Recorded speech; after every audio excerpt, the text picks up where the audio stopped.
What's up everybody, welcome back. Thank you so much for taking the time to hang out. In this video, we're taking out for a spin my very first monitor, the Andycine A6 Plus V2.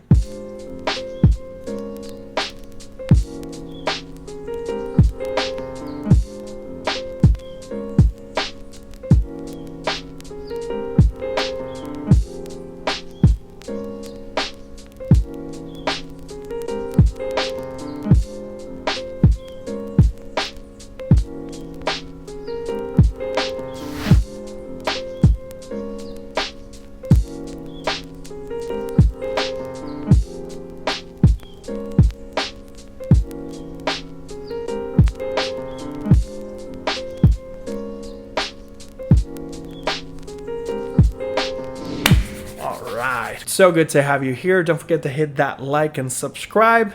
Let's just dive in. So recently, Andycine reached out to me and shared their A6 Plus monitor. I have used a couple in different productions, whether we're looking at a higher end monitors, thousands of dollars, or mid-range hundreds of dollars. And I was very interested about these monitors because Andycine has a wide variety of monitors and price points and features. The Andycine A6 Plus V2 will set you back $219. They also have an Andycine A6 Plus version. V2 has the additional USB-C port for power, which is a fantastic option. If you have a power bank, a portable battery, you do have the option to charge this on the go, which is really cool. So I'm filming this on a Canon EOS R and I'm using the Andycine A6 Plus and I'm connected straight into the camera. I'm using an HDMI to mini HDMI because the Canon EOS R uses the mini HDMI instead of the micro HDMI. There are very affordable mini HDMIs out there, so that was not hard to find. It has a touchscreen that allows you to tap around similar to the Canon EOS R or your smartphone. But since I'm primarily a smartphone videographer, you know that I went ahead and gave it a shot and tested it out with the iPhone. And it was really cool to be able to have this setup and see myself with the rear camera. Before I got the EOS R and I was filming everything 100% smartphone, I was actually pushed to simply video with a front-facing camera because I'd rather decrease a little bit in quality but still be able to see myself and compose the shot. I've used applications like Filmic Pro, applications like Filmic Remote. I've even used my Apple Watch as a viewfinder to be able to compose myself whenever I'm filming with the rear camera, but there is no denying that there's a sense of security when you can see yourself filming and you can go back and forth as a reference, know if you're in the center of the frame, know if the composition is off, know if the lighting is off.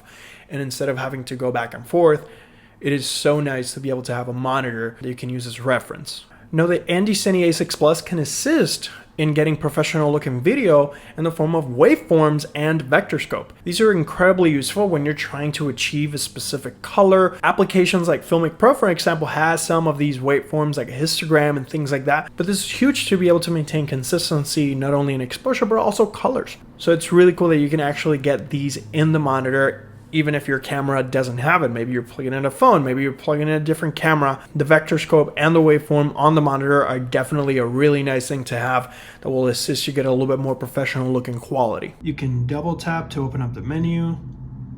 You can swipe up to open different menu options.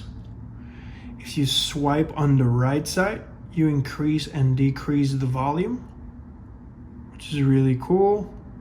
And then if you do it on the left side, you have the option to increase or decrease the backlight, which is very useful as well. If you're a really dark environment or a brighter environment, you can adjust that without having to dig into settings. So that's fantastic. You do have an audio meter that gives you the option to see visual representation of the audio. So if you have a microphone and you're recording everything in camera, it's very useful to stay within the levels, maybe adjust your gain in your settings. And when we go down here, you do have the option to enable different aspect ratios, including anamorphic. So if you're shooting on an anamorphic lens, it gives you the really nice bars. Traditionally, you would shoot with something, simple in the 1.25 times or even 133. But you do have that option. It's really nice that you have the option to do that. But it's really nice to be able to zoom in as well to make sure that things are in focus. So it's a fantastic feature of the Andycine A6 Plus V2, just being able to pinch to zoom to make sure that whatever you're in focus is actually in focus. Another thing I like about this monitor is that it automatically flips. Some monitors out there do not rotate or automatically rotate. You have to actually go into the menu and select which way you want to flip or rotate the image. So it's really awesome that the Andycine A6 Plus V2 has the option to rotate based on your orientation. Sometimes I'm filming and I can see the monitor, but then if I want to show somebody in the front, so they have a little bit better context of what's going on, it's really cool to be able to flip and not have to dig into the menus for it to rotate. So auto rotation is super useful. Now the A6 Plus does come with a battery, but it does have support for Sony F970 batteries and Canon LPE6 batteries. And that's awesome because technically speaking, if you already have multiple batteries for your camera, you might be able to just to simply use them on the A6 Plus, making it very, very versatile if you're already using Canon or Sony cameras that support that battery for the monitor. If not, that awesome USB-C port on the V2 will get you going if you have a portable battery. The monitor also has zero peaking, which will help you with your exposure. Make sure you don't have areas in your shot that are overexposed. And it also has focus peaking that allows you to see what's in focus and what's not. It's super cool because you do have the option to enable this mode in the monitor. And then you can actually zoom in with your camera. If you're using a camera that allows you to do a magnification, I often magnify and then readjust with the zero peaking. It's super useful. That way you have a little bit better visual. Other camera apps on smartphones like Filmic Pro or the Moment app have that feature as well. And a ton of other cameras have had that feature for a while.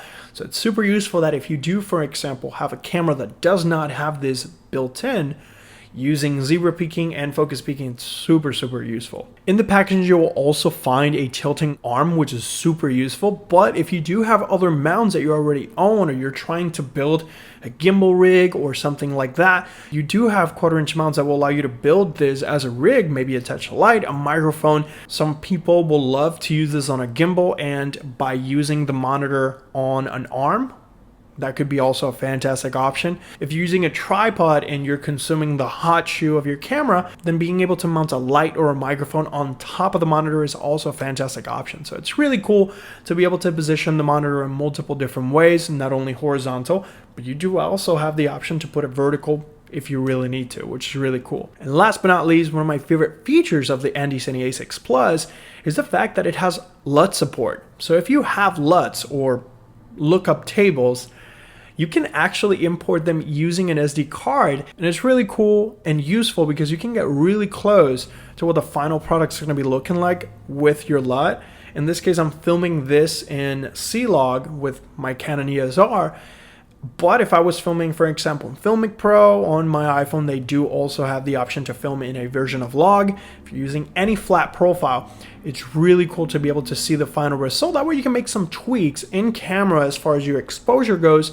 That way there's less work to be done in post. So it's super cool that you can do this. And importing your LUTs is really easy. All you really got to do is put them on an SD card, and then you have the option to import them right from the monitor. You don't have to do anything else. And I'm a fan of this feature. A couple things to have in mind: if you're using any smartphones, you do want an HDMI adapter. And it was really cool because I was able to get this to work with the Lightning to HDMI adapter, and I didn't even need to plug it to power because the monitor is pretty much a 5-watt monitor, so the phone doesn't really need to provide as much power. But if you do have a USB adapter as well that goes to HDMI for phones that use USB-C, that's a fantastic option as well. It works like a little monitor, so I was able to plug it in and go to the internet and see different apps on the monitor as well.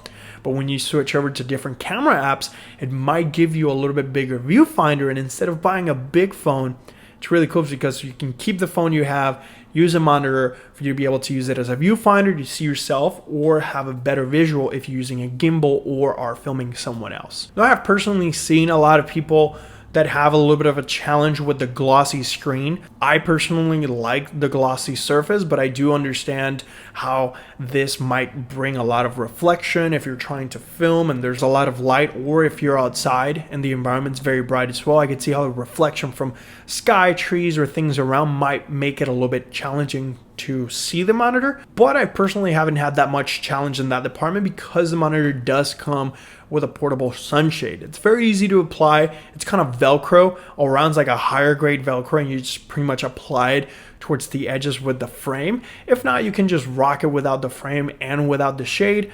but it's an alternative that's included as well, and I appreciate that. I've actually used it a couple times already whenever I have lights in the environment. That could be a good alternative. So having said that, I personally think this is a fantastic monitor for the price. At $219, or even the A6 Plus, the standard one, now the V2 at $199 at this point. I wouldn't be surprised if you can find them at a lower cost as well in different sales and things like that. But I think it's a fantastic monitor for all it can do. Vector scope, waveforms, 3D LUT support alone are consequential features that will allow you to get much better results while you're filming, and you don't have to deal with all that stuff in post. So it's making my job a lot easier, and I feel it could be a really good starting point for people trying to improve the quality of their videos, not only when they're vlogging or production wise and you don't have as big of a budget to spend hundreds or thousands of dollars. I feel that this monitor brings a lot of value to the table for a fantastic price. But I want to know what you think. Let me know your thoughts in the comment section down below. If you have any questions or suggestions, drop them down there so we can continue to create relevant content for you. Once again, thank you so much for sharing your time with me. I'll catch you on the next one.